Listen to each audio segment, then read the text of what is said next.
There are a few things that you can do to make your model seem more bouncy.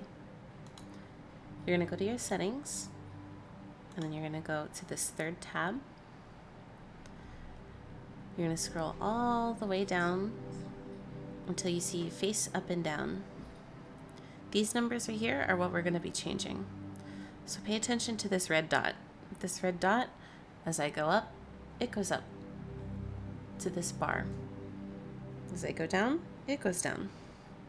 You want it to reach the bar. If it's not reaching the bar, like say if it were at 40, a higher number, notice it doesn't go to the red bar as far.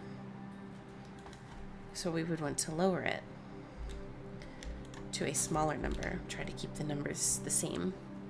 So I'm going to put it at 15. Notice how it goes past it. You don't ideally want that, but sometimes it doesn't look too bad if you do that.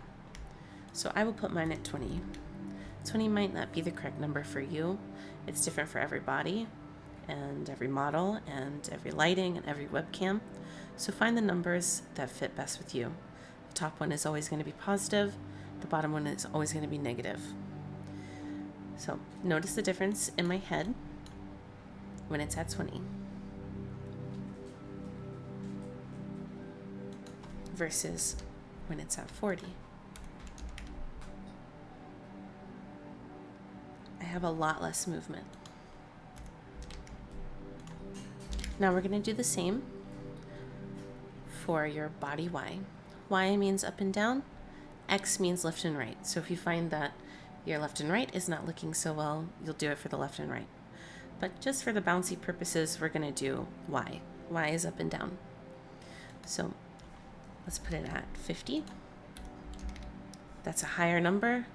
Notice how my body is no longer going up and down as much. And you can see that the red dot is no longer reaching this line.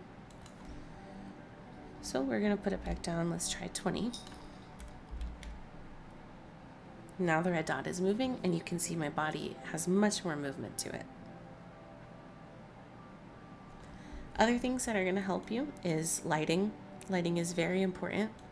If it's too dark in your room, your camera's going to lose track of you. Also, the camera is really important. If you have too cheap of a camera, it might not track as well as another camera. I had a camera previous to this one that couldn't catch me as fast. I was a little blurry on the camera speed, so going up and down, it would lose track of me. So that's super important. Another thing that you want to mess around with is your mouth sensitivity.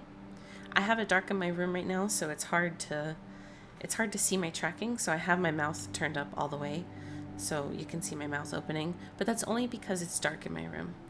Normally, most of my models are kept at 50% opacity or sensitivity. Same thing with mouth smile, depending on how easy you want it to smile or how hard you want it to smile. Another thing that's super important is brow sensitivity. If you find that as you're bouncing and moving, your brows are moving too much, you should turn that down. I also noticed that is an issue that I had with my previous webcam that could not keep track of my face. As I shook my head yes or shook my head no, it lost track of my face, and my brows would go all over the place. Most of my models have reactive ears like this. So the ears will react with the brows. So if the brows are going all over the place, your ears are going to go all over the place too. So the sensitivity is important to fix if you don't have a webcam that can track it as great, or lighting that can track it as great. I think that's everything, and I hope that this helps make your model more stable.